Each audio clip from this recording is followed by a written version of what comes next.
হয়, নিশ্চিতভাৱে শিক্ষানুষ্ঠানৰ মুখ নেদেখা আৰু শিক্ষাৰ পোহৰ নপৰা এটা অঞ্চল। শিক্ষানুষ্ঠানৰ অভাৱত আজিও বহু কণ কণ ল'ৰা ছোৱালী শিক্ষাৰ পৰা বঞ্চিত হৈ থকা দেখিবলৈ পোৱা গৈছে পশ্চিম কাৰ্বি আংলঙৰ এটা দুৰ্গম অঞ্চলত। আৰু এই মুহূৰ্তত মই উপস্থিত আছোঁ পশ্চিম কাৰ্বি আংলঙৰ হিডিপি নামৰ গাঁওখনত। আৰু প্ৰথমে মোৰ সহযোগী সতীৰ্থই দেখুৱাব গাঁওখনৰ কিছু পৰিৱেশ। আপুনি যদি চাই দেখিব এয়া হৈছে গাঁওখনৰ পৰিৱেশ, এক গাঁৱলীয়া পৰিৱেশ। গাঁওখনৰ নাম হৈছে হিডিপি। প্ৰায় 20তকৈ অধিক দৰিদ্ৰ পৰিয়ালে এই গাঁওখনত বসবাস কৰি থকা দেখিবলৈ পোৱা গৈছে। উল্লেখ কৰিব লাগিব যে এই গাঁওখনত 20টাকৈ পৰিয়ালৰ বহুকেইটাকৈ যি শিশু বা কণ কণ ল'ৰা ছোৱালী দেখিবলৈ পোৱা গৈছে গাঁওখনত। কিন্তু গাঁওখনত শিক্ষানুষ্ঠান নথকাৰ ফলত আচলতে দেখিবলৈ পোৱা গৈছে শিক্ষাৰ পৰা বঞ্চিত হৈ থকা এইসকল কণ কণ ল'ৰা ছোৱালী। আৰু এই মুহূৰ্তত মোৰ সহযোগী সতীৰ্থই দেখুৱাইছে ইয়াৰ সামগ্ৰিক দৃশ্য আৰু পৰিৱেশ, যিটো সময়ত আচলতে কাৰ্বি পৰিষদে উন্নয়ন আৰু বিকাশৰ ঢাক ঢোল বজাই আছে, তেনে সময়তে দেখিবলৈ পোৱা গৈছে ইয়াৰ সম্পূৰ্ণ বিপৰীত ছবি হিডিপি গাঁওখনত। হিডিপিৰ কাষতে লাগি আছে আন এখন গাঁও লুমচেজাৰ। আৰু এই লুমচেজাৰ গাঁওখনতো আচলতে 30তকৈ অধিক পৰিয়ালে বসবাস কৰে আৰু এই 30 পৰিয়ালৰো আছে বহু কণ কণ ল'ৰা ছোৱালী। কিন্তু শিক্ষানুষ্ঠানৰ অভাৱত এইসকল কণ কণ ল'ৰা ছোৱালী আচলতে শিক্ষাৰ পৰা বঞ্চিত হৈ থকাৰ সমান্তৰালকৈ দেখিবলৈ পোৱা গৈছে গাঁওখনত উন্নয়নৰ সম্প্ৰতি বিপৰীত ছবি। ক'ব লাগিব গাঁওখনত নাই বিশুদ্ধ খোৱাপানীৰ ব্যৱস্থা, নাই বিদ্যুৎ যোগান, নাই আনকি চৰকাৰী বাসগৃহ, যাৰ পৰিপ্ৰেক্ষিতত আচলতে এক দুৰ্ভোগ ভোগা জীৱন কটাইছে এইসকল গাঁওবাসীয়ে। মোৰ সহযোগী সতীৰ্থই আকৌ দেখুৱাইছে এয়া হৈছে কণ কণ কিছু ল'ৰা ছোৱালী দেখিবলৈ পোৱা গৈছে। এওঁলোক আচলতে শিক্ষানুষ্ঠানৰ অভাৱত এনেদৰে আচলতে টিকিল ঘিলাই আচলতে গাঁওখনতে দিন কটাই থকা দেখিবলৈ পোৱা গৈছে। ভাইটি, তোমাৰ নাম কি? নাম কি তোমাৰ?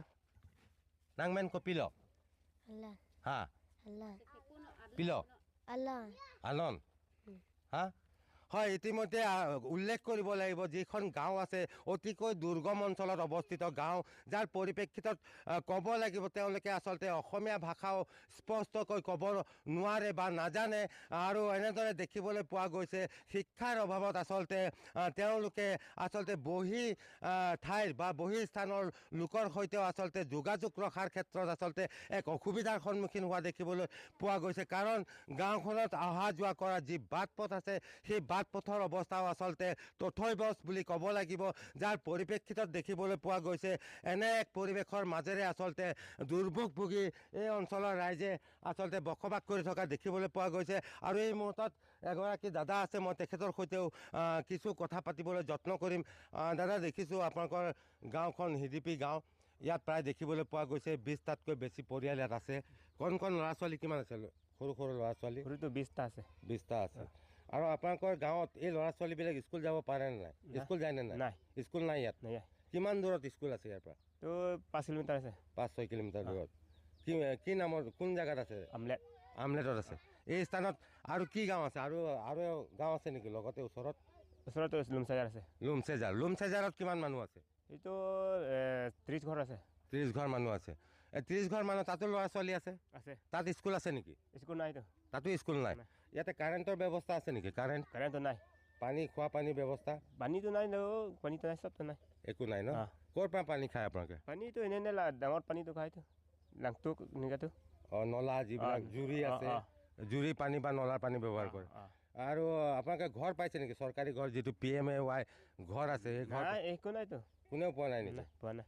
আপোনালোকে কোনোবা জনপ্ৰতিনিধি আহে নে নাই নাইতো। ইয়াতে? ধৰক MSC হওক, MLA হওক, অহা নাইতো। অহা নাই। কিমান দিনৰ পৰা আচলতে এনেকৈ কষ্ট কৰি আপোনালোকে ইয়াত থকা হৈছে? কিমান বছৰ হ'ল এই গাঁওখন মানে স্থাপন কৰা ইয়াতে থকা আপোনালোকে?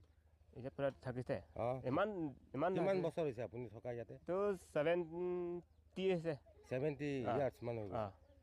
হয়, ইতিমধ্যে অৱগত কৰিছে আচলতে ৭০টাকৈ বছৰ অতিক্ৰম কৰাৰ পাছতো আচলতে তেওঁলোকে উন্নয়নৰ মুখ দেখা নাই বুলি ইতিমধ্যে অৱগত কৰিছে।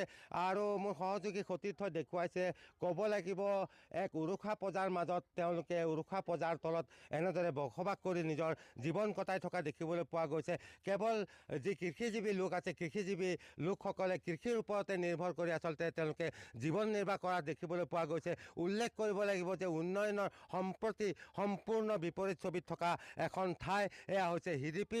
আৰু এনেদৰে আচলতে হিডিপি অঞ্চলৰ ৰাইজে আৰু লুমচেজাৰ নামৰ যিখন গাঁও আছে, গাঁওখনৰ ৰাইজে আচলতে শিক্ষানুষ্ঠান হওক বা অন্যান্য চৰকাৰী আঁচনিৰ পৰা হওক বঞ্চিত হৈ থকা দেখিবলৈ পোৱা গৈছে পশ্চিম কাৰ্বি আংলঙৰ হিডিপি আৰু লুমচেজাৰ বাসীয়ে।